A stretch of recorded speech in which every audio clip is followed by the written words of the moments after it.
మనకు మహిమ కలుగును గాక. హల్లెలూయా. దేవుని పరిశుద్ధ నామమునకు మహిమ కలుగును గాక. సరే, కొద్ది నిమిషాలు దేవుని వాక్యమును ధ్యానం చేద్దాం. పరిశుద్ధ బైబిల్ గ్రంథముల నుండి మత్తయి సువార్త 14వ అధ్యాయం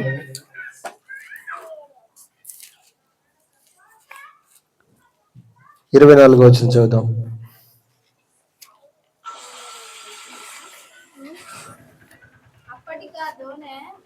దూరముగా నుండగా గాలి ఎదురైనందున అలల వలన కొట్టబడుచుండెను.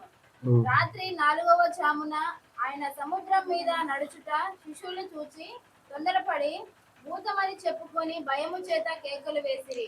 చాలు, చిన్న మాట ప్రార్థన చేద్దాం. పరిశుద్ధుడైన తండ్రి, ప్రేమగల దేవుడా, దయగల మా యేసు ప్రభువా, కొద్ది నిమిషాలని వాక్యమును ధ్యానిస్తూ ఉండగా మీరు మాతో మాట్లాడండి. వినగల చెవి, గ్రహించగల హృదయము మాకు అనుగ్రహించి సహాయం చేయమని నీ దాసుడు నన్ను బలపరచండి. అందరికీ అర్థమయ్యేలాగా విరిచి పంచిపెట్టే కృప దయచేయమని యేసు నామములో ప్రార్థిస్తున్నాము తండ్రి, ఆమేన్. సరే, మంచిది. ఇప్పుడు దేవుని బిడ్డలారా, కొద్ది నిమిషాలు దేవుని వాక్యం ధ్యానం చేద్దాం. చదవబడిన లేఖన భాగముల నుండి చూసినట్లయితే, యేసు ప్రభు వారి యొక్క శిష్యులు వారు ప్రయాణం చేస్తున్నారు దోణిలో, సముద్రంలో. యేసు ప్రభు వారు మాత్రం ఆయన ఏకాంతముగా అరణ్యమునికి వెళ్ళి ప్రార్థన చేయడానికి వెళ్ళిపోయాడు. అయితే ఎప్పుడైతే యేసు ప్రభు వారు ఏకాంత ప్రార్థనకు వెళ్ళిపోయాడో, ఇక వాళ్ళు సముద్రంలో ప్రయాణం చేస్తున్నారు. ప్రయాణం చేస్తున్న సందర్భంలో ఒక భయంకరమైన గాలి ఎదురైందంట. ఒక భయంకరమైన గాలి ఎదురైనందున ఆ దోణి అలల చేత కొట్టబడుతూ ఉంది. అలల చేత కొట్టబడుతున్న సందర్భంలో ఏం జరిగిందంటే, ఆ ఓడని నడుపుట బహు కష్టమైందట. వేరే స్వార్థ గ్రంథంలో రాయబడింది ఏంటంటే, ఓడను నడుపుట బహు కష్టమైన పరిస్థితిలో వాళ్ళు నడిపిస్తూ ఉన్నారు. ఇలాంటి సిచ్యువేషన్ అక్కడ జరుగుతూ ఉంది. అయితే యేసు ప్రభు వారు వేకోజామున 4వ జామున ఆయన ఏం చేస్తున్నాడంటే వారి యొద్దకు వస్తున్నాడట. వారి యొద్దకు వస్తున్నప్పుడు వారు ఆయనను చూశారు. చూసిన తర్వాత భూతమని తొందరపడి కేకలు వేస్తూ అరుస్తూ ఉన్నారట. కాబట్టి ప్రియ దేవుని బిడ్డలారా, ఇక్కడ యేసు ప్రభు వారి యొక్క శిష్యులు చేసిన విషయాన్ని, లేకపోతే ఇక్కడ జరుగుతున్న సందర్భాన్ని మనం ఈరోజు ఏ విధంగా నేర్చుకోవచ్చు అంటే, ఒకసారి ఆలోచన చేస్తే ఈరోజు ఈ పాఠాన్ని మనం కూడా మన ఆధ్యాత్మిక జీవితానికి ఖచ్చితంగా ఎంతో అవసరమైనది. ఎందుకంటే ఈరోజు మనము కూడా ఈ లోకం అనే సముద్రంలో ప్రయాణం చేస్తున్నాం. ఒక దోణిలో ప్రయాణం చేస్తున్నాం. సరే, రక్షణ అనే దోణి అనుకోండి. ఈ లోకం అనే సముద్రంలో ప్రయాణం చేస్తున్నాం. అయితే ప్రయాణం చేస్తూ ఉండగా మన దోణి అంటే మన జీవితం సాగిపోతా ఉంది. మన జీవితం సాగిపోతున్న సందర్భాల్లో దరి చాలా దూరాన ఉన్నది.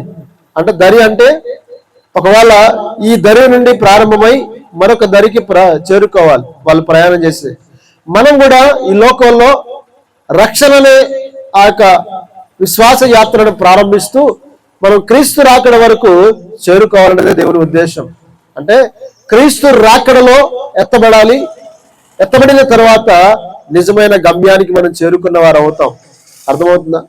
అయితే ఈ మార్గ మధ్యలో అంటే రక్షించబడింది మొదలుకొని యేసయ్య రాకడలో చేర్చబడేంత వరకు కూడా మనము ఈ లోకమైన యాత్రలో, లోకమైన సముద్రంలో ప్రయాణం చేస్తూ ఉన్నాం. అర్థమవుతుందా? యేసు రాకడ సమీపంగా ఉంది. యేసయ్య ఇంకా సమీపస్తుడిగానే ఉన్నాడు. ఆయన రాకడ త్వరగా రాబోతూ ఉన్నది.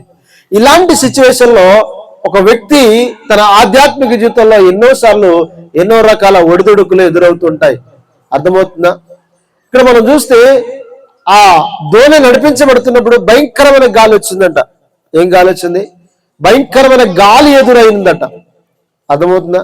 ఈరోజు మనం ఒకసారి ఆలోచన చేస్తే ప్రతి బిడ్డలారా, భయంకరమైన గాలి ఎదురవుతుంది అంటే మన ఆధ్యాత్మిక జీవితంలో కూడా క్రీస్తుని వెంబడిస్తున్నప్పుడు ఎన్నో రకాల ప్రతికూలమైన పరిస్థితులు మనకి ఎదురవుతుంటాయి. ఏ పరిస్థితులు? ప్రతికూలమైన పరిస్థితులు. అనుకూలమైనవి కాదు. అవి ఎలాంటివైనా కావచ్చు. ఆర్థిక పరిస్థితులు కావచ్చు, తర్వాత రోగము కావచ్చు, వ్యాధి కావచ్చు, తర్వాత మనం చూస్తే దురాత్మ శక్తుల చేత పీడించబడడం కావచ్చు. ఇలాంటి రకరకాల ప్రభావాలు, అంటే మనిషిని నాశనం చేసేవన్నీ కూడా ఈరోజు మానవుని జీవితంలోకి ప్రవేశించడానికి అవకాశం ఉంది. సాతానంట ఎవరిని ఎప్పుడు మింగుదామని చెప్పేసి ఏం చేస్తున్నాడట, గర్జించు సింహం వలె ఎదురు చూస్తున్నాడట. అర్థమవుతుందా? అంటే ఈరోజు గమనించండి, ఇప్పుడు దీని బిడ్డారా, మన ఆధ్యాత్మిక జీవితంలో ఒక మనిషిని పడగొట్టడానికి ఎన్నో రకాల ప్రయత్నాలు చేస్తుంటాడు సాతాను. ఎన్నో రకాల గాలులు ఎదురవుతుంటాయి, ఎన్నో రకాల ఇబ్బందులు మనకు గురి అవుతూ ఉంటాం. మరి ఇలాంటి సిచ్యువేషన్ లో బైబిల్ గ్రంథంలో గాలి అంటే, ఇప్పుడు ఉదాహరణకి ఒక వ్యక్తి పిచ్చి పట్టినట్టుగా మాట్లాడుతూ బాగా వరులుతూ ఉన్నాడు అనుకోండి, ఆ వ్యక్తి ఏమంటామంటే, చాలా మంది ఏమంటారు, గాలి పట్టింది అంటారు. వీరికి గాలి పట్టిందిరా అందుకోసం ఇలా వరులుతున్నాడు అంటాడు. గాలి అంటే మనం పరిభాషలో చెప్పుకోవాలంటే దురాత్మల ప్రభావం చేత ఎంతో మంది పీడించబడి వారికి వారే మాట్లాడుకునే వారు ఉన్నారు కదా, వారికి వారే వరులుకునే వారు ఉన్నారు. అంటే గమనించండి ఇప్పుడు దీని బిడ్డారా, మనము ఈ లోకమనే యాత్రలో లేకపోతే ఈ లోకమనే సముద్రంలో ప్రయాణం చేస్తున్నప్పుడు ఎన్నో రకాల ప్రభావాలు, ఎన్నో రకాల ప్రతికూలమైన పరిస్థితులు మనకి ఎదురవుతుంటాయి. అర్థమవుతుందా? అలాంటి సిచ్యువేషన్ ఖచ్చితంగా మన జీవితంలో ఎదురవుతుంది. ఇంకా మనం చూస్తే అక్కడ చూడండి, ఇలాంటి పరిస్థితులు, ఆర్థిక పరిస్థితులు కావచ్చు, రోగం కావచ్చు, వ్యాధి కావచ్చు, లేకపోతే దురాత్మ శక్తుల ప్రభావం కావచ్చు, ఇవన్నీ ఎదురవుతున్నప్పుడు ఒక మనిషి జీవితము సాపిగా సాగడానికి ఎంతో కష్టమవుతుంది కదా. కష్టమవుతుందా లేకపోతే ఈజీగా వెళ్ళిపోతుందా? ఇప్పుడు రోడ్డు ప్రయాణం చేస్తున్నప్పుడు ఆ రోడ్డు అంతా కూడా భయంకరమైన గుంటలు ఎత్తు పల్లాలు ఉన్నాయనుకోండి, ఒక్కటి కూడా సరిగ్గా లేదనుకోండి, ఒక హాఫ్ కిలోమీటర్ కూడా సరిగ్గా లేదనుకోండి, మన ప్రయాణం ఎలా సాగుతుంది? ఫాస్ట్ గా మంచిగా సుఖంగా సాగుతుందా? ఈ గిల్ల గుంటలో పడితే ఇంకొక గిల్ల పైకి లేస్తుంది, ఇంకొక గుంటలో పడితే ఇంకొక గిల్ల పైకి లేస్తుంది. అట్లా ఏం చేస్తుంటే బండి మొత్తం కూడా ఊక్కుంటూ ఎంతో కష్టంగా నడిపించాల్సి వస్తుంది. ఎందుకంటే ఆ రోడ్డు అంతగా భయంకరంగా ఉంది కాబట్టి. మన ఆధ్యాత్మిక జీవితంలో కూడా కొన్నిసార్లు మన పరిస్థితులు మన జీవితాన్ని సాపిగా సాగడానికి అంతగా అనుకూలిస్తాయా? అందుకోసమే చాలా మంది జీవితాలు ఎలా ఉంటాయంటే విసిగి వేసారిపోయి ఇక జీవితంపై విరక్తి చెంది చాలా మంది అనుకుంటారు చనిపోతే బాగుండు అనుకుంటారు కదా. ఒకవైపు ఆర్థిక పరిస్థితులు, ఒకవైపు వ్యాధులు, ఒకవైపు రోగాలు, ఒకవైపు దురాత్మ శక్తుల ప్రభావం, ఒకవైపు కుటుంబాల సమాధానం లేని స్థితి, ఒకవైపు రకరకాల ప్రాబ్లమ్స్, ఇవన్నీ బంధకాలను ఏర్పడినప్పుడు మనిషి సమాధానకరంగా ఉండలేడు, మనిషి ప్రశాంతంగా పడుకోలేడు. ఇలాంటి సిచ్యువేషన్ లో ఏం చేయాలో తెలియదు, ఎటు వెళ్ళాలో తెలియదు, ఏమి తోచని పరిస్థితులు ఉన్నప్పుడు వాడు వస్తాడు. ఎవరు?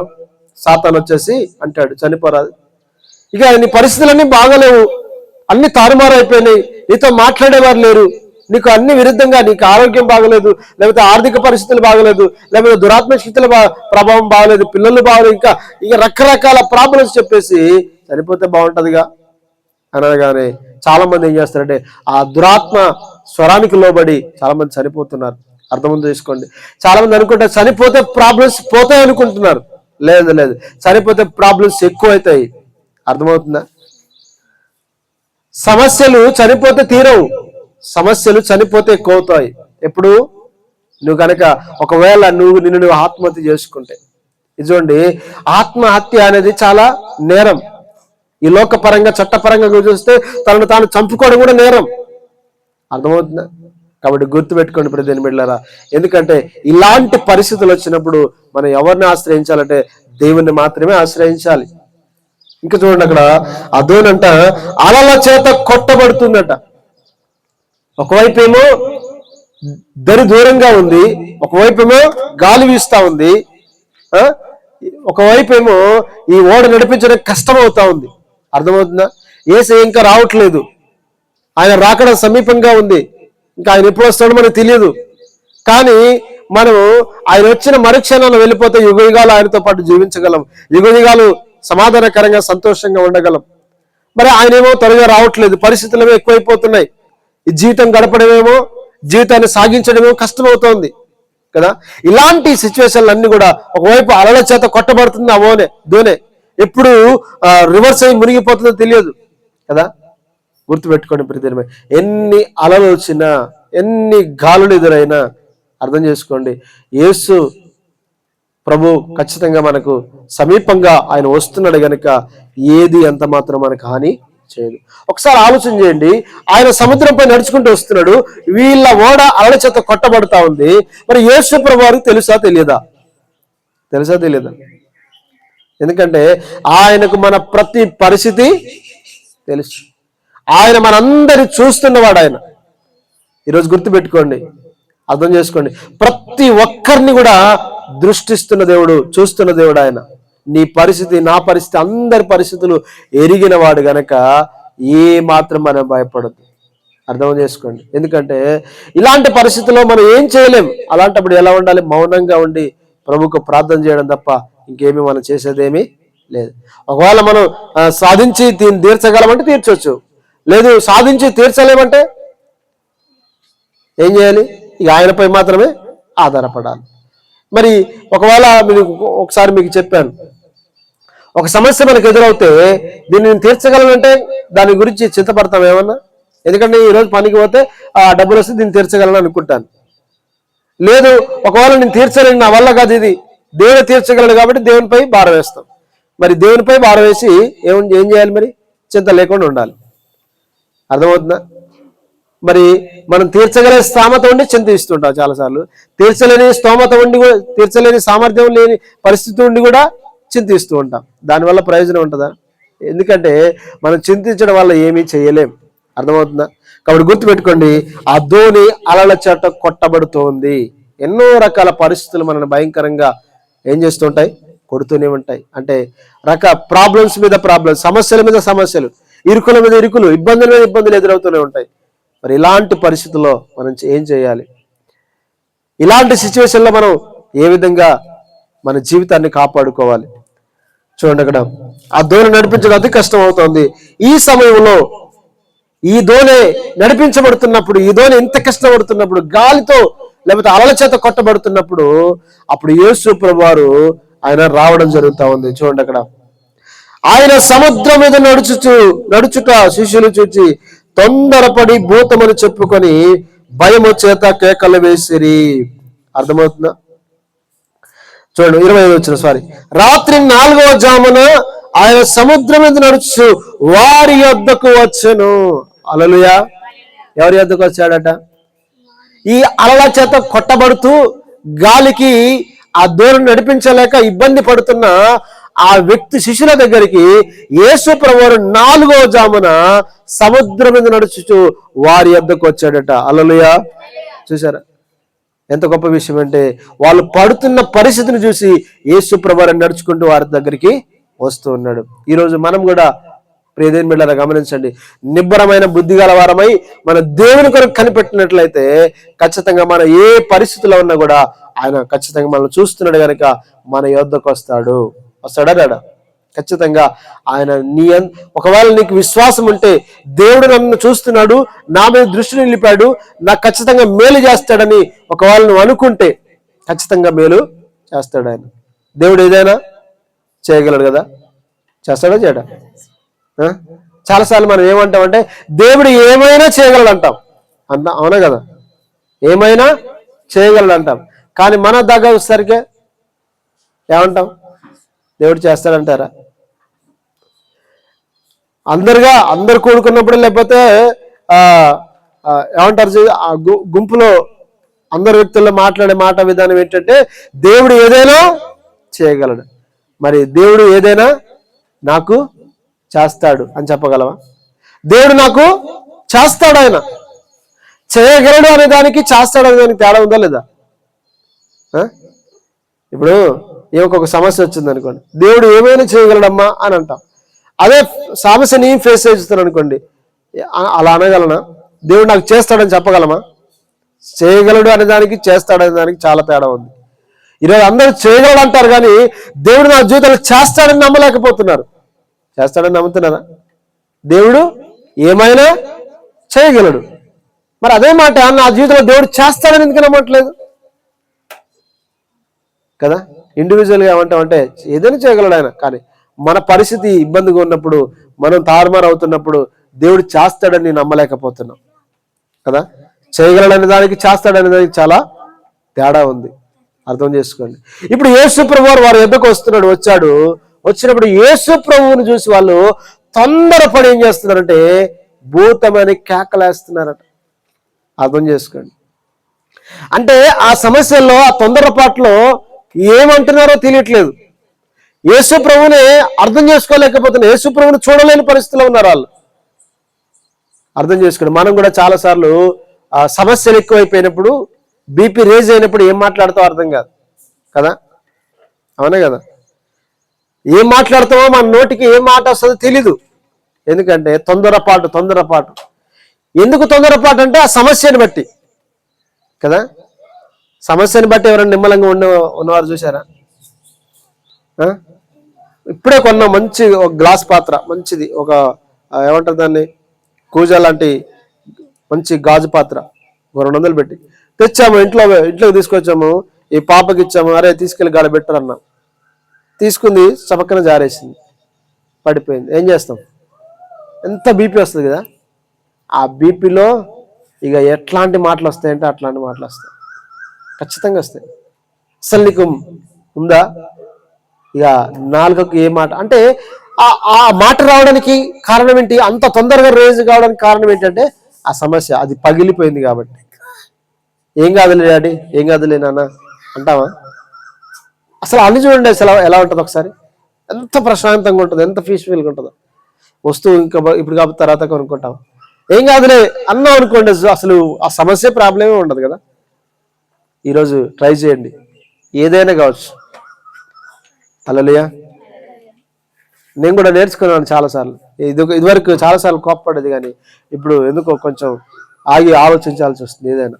ఎందుకంటే నేర్చుకుంటున్నాను కాబట్టి ఆగి ఆలోచించాల్సి వస్తుంది. అర్థం చేసుకోండి. ఎందుకంటే ఇప్పుడు ఒక వస్తువు పడిపోయినప్పుడు ఎంతో బాధేస్తుంది, ఒకసారి కోపం వస్తుంది. కానీ అలాంటి సందర్భాలు వచ్చినప్పుడు కొంచెం ఆగి ఆలోచించాలన్న ఆలోచన కలుగుతూ ఉంది. కాబట్టి మనం కూడా గమనించండి, యేసు ప్రభువుని ఎప్పుడు కూడా అపార్థం చేసుకోవద్దు. దేవుడు ఏం చేస్తాడు ఆయన ఇంత పరిస్థితి ఎదురైంది నా కుటుంబంలో, నా స్థితి ఇంతగా దారుణంగా మారిపోయింది, ఇక ఆయన ఏం చేస్తాడు అనుకునే ఆలోచన ఖచ్చితంగా మనసులో ఉంటది. ఒకవైపు ఉంటది, ఒకవైపు ప్రార్థననే నమ్మకంతో ప్రార్థన చేస్తున్నట్టు కనబడతాం, కానీ లోపల మాత్రం ఒక టెన్షన్ ఏర్పడుతూనే ఉంటది కదా. కాబట్టి గుర్తుపెట్టుకోండి ప్రియమైన బిడ్డలారా, వీళ్ళు తొందరపడి ఏం చేస్తున్నారంటే భూతమని కేకలేస్తున్నారు. యేసుని గుర్తించలేకపోతున్నారు. యేసుని చూడలేని పరిస్థితిలో ఉన్నారు. చూడండి, చాలాసార్లు మనకు సమస్య ఎక్కువైనప్పుడు ప్రార్థన చేయం. ఇరుకులు ఇబ్బందులు వచ్చినప్పుడు ఆ కూర్చొని చింతపడతాం తప్ప మనం దేవుని చూడలేం, దేవుని వైపు మళ్ళలేం. హల్లెలూయా. కాబట్టి గుర్తుపెట్టుకోండి దయచేసి, ఎవరు కూడా తొందరపడొద్దు. దేని విషయంలో ఏం చేయొద్దు. తొందరపాటు నిర్ణయాలు ఏం కలగజేస్తాయి? నష్టాన్ని కలగజేస్తాయి. అర్థం చేసుకోండి. తొందరపాటు నిర్ణయాలు ఏం కలగజేస్తాయి? నష్టాన్ని కలగజేస్తాయి కదా. ఎందుకంటే చాలాసార్లు ఆ నష్టాన్ని మనం చవి చూసాం. కోపం వచ్చినప్పుడు సెల్ ఎత్తేసాం అనుకోండి, ఏం జరుగుతుంది? పగిలిపోతుంది. పగిలిపోతే ఎంత అప్పు అవుతుంది? మళ్ళీ సెల్ కొనాలంటే మళ్ళీ ఒక 20,000 అవుతుంది. 20,000 తీర్చాలంటే ఎన్ని రోజులు పడుతుంది? మళ్ళీ ఒక 6 నెలలు, సంవత్సరం పడుతుంది కదా. అంటే చూడండి, ఒక్క నిమిషంలో కోపం ఆపుకుంటే సంవత్సరం అంతా మనం నష్టపోయే పరిస్థితి ఉండదు. కానీ ఒక్క నిమిషం కోపానికి ఎంత ప్రయాసపడాలి, ఎంత పెనాల్టీ చెల్లించాలంటే సంవత్సరం అంతా మూల్యం చెల్లించాలి కదా. అర్థం చేసుకోండి. ఇప్పుడు ఆదాము వాళ్ళు చిన్న తప్పు చేసినందుకు ఈరోజు ప్రపంచం మొత్తం కూడా ఇప్పటికీ ప్రతి మనిషి కూడా పాపంలోనే బ్రతుకుతున్నాడు. హల్లెలూయా. అంటే గుర్తుపెట్టుకోండి, నష్టము చాలా ప్రమాదాన్ని తీసుకొస్తుంది. అర్థం చేసుకోండి. నష్టం ఏం తీసుకొస్తుంది? చాలా ప్రమాదాన్ని తీసుకొస్తుంది. కాబట్టి తొందరపడి మనం ఎవరిని ఏ విషయంలో మాట్లాడకూడదు. ఒక మాట టక్కున అనేసాం అనుకోండి, దాన్ని తీసుకోగలమా? ఇప్పుడు వస్తువు ఇచ్చి తీసుకోగలం, కానీ మాట అని తీసుకోగలమా? ఖచ్చితంగా తీసుకోలేం. పోయిన కాలాన్ని ఇచ్చిన అన్న మాటని తీసుకోలేం. కాబట్టి సమయాన్ని, ఖచ్చితంగా మాటని మనం జాగ్రత్తగా ఖర్చు పెట్టగలిగితే మనకంటే జ్ఞానవంతుడు, మనకంటే బుద్ధిమంతుడు, మనకంటే భక్తిపరుడు ఇంకా ఎవరు ఉండరు. హల్లెలూయా. ఇంకా చూద్దాం, కింద చూస్తే వెంటనే 27 వచనం, సారీ.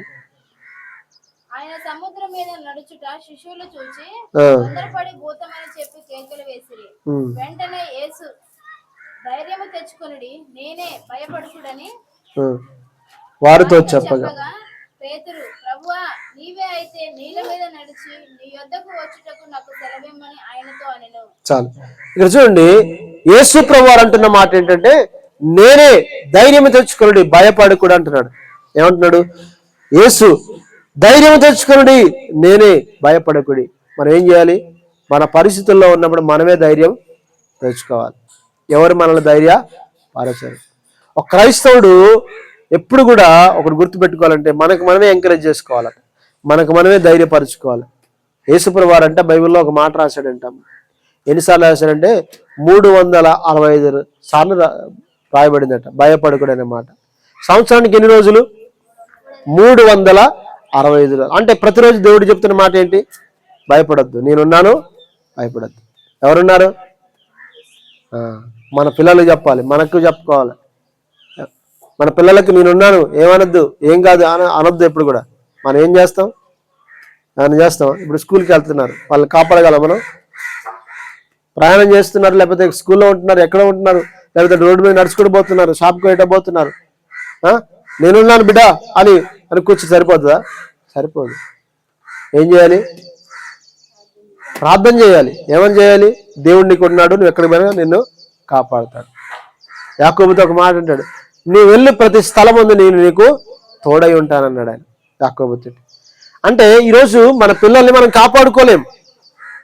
స్కూల్లో కానీ ఇంకెక్కడ కానీ వాళ్ళు మాట జారకుండా, లేకపోతే వాళ్ళకి ప్రాబ్లమ్స్ రాకుండా మనం ఫేస్ చేయగలమా? కానీ మనం చేసే ప్రార్థన దేవుడు ఖచ్చితంగా మన పిల్లల్ని కాపాడుతాడు. ఆయన ప్రయాణాలు కావచ్చు, స్కూళ్ళలో కావచ్చు, రకరకాల ప్రాబ్లమ్స్ ఇక్కడ చేసే ప్రార్థన ద్వారా దేవుడు ఏం చేస్తాడంటే ఆయన కాపాడుతాడు. కాబట్టి ఈరోజు మనకి ఎంకరేజ్ చేసుకోవాలి, దేవుడు నాకు తోడుగా ఉన్నాడని మనం చెప్పుకోవాలి. మన తల్లిదండ్రులకి దేవుడు మనకు ఉన్నాడు, భయపడొద్దని. లేదా మన పిల్లలకి చెప్పాలి, దేవుడు నీకు తోడుగా ఉన్నాడు, భయపడకని. అర్థమవుతుందా? ఎందుకంటే భయపడితే ఇంకా సాతాను ఏం చేస్తాడు? భయపెట్టిస్తాడు ఇంకా కదా. బైబిల్లో ఒక మాట రాయబడింది అంటే, దేవునికి లోబడి అపవాదిని ఎదిరించి. ఎవరైతే దేవునికి లోబడతారో వాళ్ళు ఖచ్చితంగా అపవాదిని ఎదిరిస్తారట. అర్థమవుతుందా? దేవునికి లోబడకుండా అపవాదిని ఏం చేయలేం, మనం ఏమీ చేయలేం. ఎందుకంటే అపవాది మనకంటే బలవంతుడు కాబట్టి, వానికంటే బలవంతుడు మన పక్షాన ఉంటే వాడు అప్పుడు పారిపోతాడు. అర్థం చేసుకోండి. ఇక తర్వాత చూద్దాం. ఇప్పుడు ఏం జరుగుతుందంటే, యేసుప్రభువు వారు నీళ్ళ మీద నడుచుకుంటూ వస్తున్నాడు. పేతురు అంటున్నాడు, అయ్యా నీవే నిజంగా యేసు అయితే. ఏమంటున్నాడు ఆయన? నీవు పేతురు, ప్రభువా నీవే అయితే నీళ్ళ మీద నడిచి నీ వద్దకు వచ్చుటకు నాకు సెలవిమ్మని ఆయనతో అనెను. అర్థం చేసుకోండి. సరే, ఇక్కడ పేతురు యొక్క బలహీనతను బట్టి దేవుడు ఓకే అన్నాడు, కానీ మనం ఎప్పుడు కూడా దేవుడా నువ్వు నిజంగా దేవుడు అయితే అనొద్దు. ఎప్పుడు కూడా అది శోధించినట్టు అవుతుంది. దేవుడు నిజంగా దేవుడైతే ఈ నీళ్ళ ద్రాక్షరసంగా మార్చమను. దీన్ని ఏమంటారు? శోధించడం అంటారు. అర్థం చేసుకోండి. అంటే దేవుడు చేస్తాడా చేయడా అన్నట్టు. కానీ పేతురు కూడా నీవైతే నీ నీళ్ళ మీద నడిచి వచ్చేటకు నాకు సహాయం చేయమంటాడు. మనం కూడా అలా అనొచ్చా? సరే, పేతురు యొక్క బలహీనతను బట్టి అక్కడ అన్నాడు, దేవుడు ఓకే క్షమించేశాడు. కానీ మనం ఎప్పుడు కూడా దేవుడా నువ్వు నిజంగా దేవుడు అయితే క్షణంలో ఇది అయిపోవాలి, క్షణంలో అది కావాలి, నువ్వు నిజంగా దేవుడు అయితే వెంటనే బస్సు వచ్చును గాక, నువ్వు నిజంగా దేవుడు అయితే ఇది జరుగును గాక అని ఎప్పుడు కూడా మనం అనద్దు. ఎందుకంటే ఆయన దేవుడు, ఆయన నమ్మదగిన వాడు. ఆయన అర్థం చేసుకోండి. మనం దేవుణ్ణి ఎప్పుడు కూడా ప్రశ్నించొద్దు. రెండవది, శోధించకూడదు. సాతాను కూడా చాలాసార్లు శోధించాడు. నిజంగా దేవుని కుమారుడు అయితే అంటే ఇప్పుడు ఏం చేస్తుంది సాతాను? దేవుణ్ణి, యేసుప్రభువుని శోధిస్తున్నాడు. ఈ యొక్క పర్వతం నుంచి దూకు, దేవతల్ని పట్టుకుంటారు కదా. చూడండి, నువ్వు నిజంగా దేవుని కుమారుడు అయితే రాళ్ళు రొట్టెలగినట్లుగా చేసుకొని తిను అంటే, చూడండి సాతాను యేసుక్రీస్తుని ఏం చేస్తున్నాడు? శోధిస్తూ ఉంది.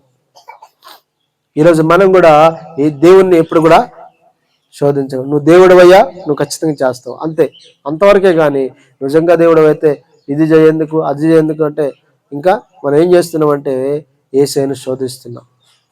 కాబట్టి ఎవరు కూడా దేవుని శోధించకూడదు. ఇక్కడ పేతురు, సరే పేతురు యొక్క బలహీనతను బట్టి దేవుడు యేసుప్రభువు ఓకే రా అని చెప్పాడు. రా అని చెప్పగానే పేతురు నడుచుకుంటూ వస్తున్నాడట. చూడండి, యేసుప్రభుని చూసినంత చెప్పి నడిచాడు. యేసుప్రభు నుండి ఎప్పుడైతే దృష్టి మళ్ళీ గాలి వైపు తిరిగిందో ఆ దృష్టి మునిగిపోవడం ప్రారంభించాడు. హల్లెలూయా. గుర్తుపెట్టుకోండి, మనం ఈ లోకంలో యేసు ప్రభువును దృష్టించినంత మాత్రం, యేసు ప్రభుపై మన ఆశ పెట్టుకున్నంత కాలం, యేసుని చూస్తున్నంత కాలము మన యాత్ర సాఫీగా జరుగుతుంది. కానీ యేసు ప్రభువుని ఎప్పుడైతే విడిచిపెడతామో, యేసు ప్రభువుని కాకుండా మనకు ఎదురవుతున్న సమస్యను ఎప్పుడైతే దృష్టిస్తామో మనం ఖచ్చితంగా పతనానికి ప్రారంభం అవుతుంటాం. అర్థం చేసుకోండి. ఇప్పుడు సమస్య వచ్చిందని ఏడ్చుకుంటూ కూర్చుంటాం, కానీ ప్రార్థన చేయం కదా. ప్రాబ్లమ్స్ ఉన్నాయని చెప్పి చింతించుకుంటూ కూర్చుంటాం. అంటే మన దృష్టి అంతా ఇప్పుడు వేటిపైన ఉంది? మనకున్న సమస్యల పైన. అర్థం చేసుకోండి. మనము ఏం చూస్తున్నాం? మన కంటికి ఏం చూస్తున్నాం అంటే సమస్యలు చూస్తున్నాం. కాబట్టి సమస్యలు ఎలా కనబడతాయి? కొండంతగా కనబడతాయి. కానీ దేవుని వైపు చూడండి, ఆకాశమైన సింహాసన, భూమి ఆయన పాదపీఠం అంట. అంత గొప్ప దేవుడు. ఆయన దృష్టితో మన సమస్యను చూస్తే ఎంత ఉంటుంది? అసలు ఈ సృష్టిలోనే భూమి రవ్వంతగా ఆయన దృష్టిలో కనబడుతుంది. ఆ రవంతలో మన ఆసియా ఖండం, మన ఆసియా ఖండం ఇంకా చాలా చిన్నగా ఉంటుంది. మన ఆసియా ఖండంలో మన భారతదేశం ఇంకా చాలా చిన్నగా ఉంటుంది. మన భారతదేశంలో మన తెలంగాణ రాష్ట్రం ఇంకా చిన్నగా ఉంటుంది. మన తెలంగాణ రాష్ట్రంలో మన సూర్యాపేట జిల్లా ఇంకా చిన్నగా ఉంటుంది. మన సూర్యాపేట జిల్లాలో ఈ ప్రాంతం ఇంకా చిన్నగా ఉంటుంది. ఈ ప్రాంతంలో ఈ ఇండ్లలో మన ఇల్లు ఇంకా చిన్నగా ఉంటుంది. మన ఇంట్లో మనం అసలు ఇక ఎక్కడ కనబడతాం? మన సమస్యలు కదా. గుర్తుపెట్టుకోండి. అందుకోసమే మనం ఏం చూసినా దేవుని వైపు చూస్తే సమస్యలన్నీ ఎలా కనబడతాయి? చిన్నగా కనబడతాయి. ఎందుకంటే మీకు తెలుసో లేదో, చాలాసార్లు అంటే సిలువ అంటే అర్థం ఏంటి? సిలువ ఇలా ఉంటుంది కదా. సిలువ ఇలా ఉంటుంది. సిలువ ఇలా ఉంటే మనం కింద ఉన్నప్పుడు మాత్రమే ఏమనిపిస్తుంది? కింద ఉన్నాం అనుకోండి, ఏమనిపిస్తుంది? అందరూ మంచిగా ఉన్నారు, మనం ఒక్కలమే ఆర్థికంగా లేకపోతే రకరకాల ప్రాబ్లమ్స్తో ఇబ్బంది పడుతున్నాం. ఎప్పుడు చూసినా ఏదో ఒక బలహీనత, ఏదో ఒక అనారోగ్యం, ఏదో ఒక ఇబ్బంది. కానీ మన చుట్టుపక్కల వారందరూ చూస్తే అందరు క్షేమంగా ఉన్నారు, అందరూ సంతోషంగా ఉన్నారు. మనకేమనిపిస్తుంది? అప్పుడు ఏమనిపిస్తుంది చెప్పండి? మాకెందుకు ఈ సమస్యలు, వాళ్ళు మంచిగా ప్రశాంతంగా ఉన్నారు అనుకుంటాం. కానీ మనం స్టెప్ బై ఎక్కుతూ, రక్షణలో ఎక్కుతూ ఇక్కడ దాకా వచ్చామనుకోండి.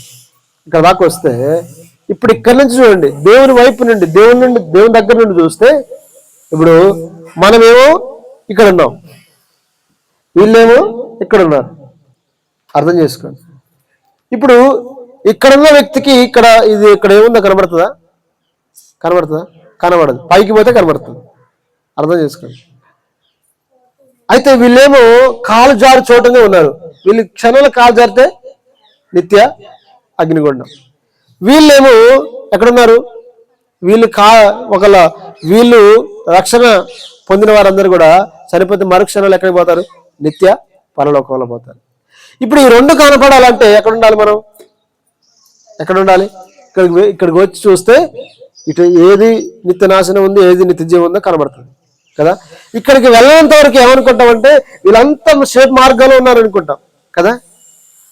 మనమే ఇంకా కష్టాలు పడుతూ ఇబ్బందులు పడుతున్నాం, ఇరుకుల్లో ఉన్నాం అనుకుంటాం.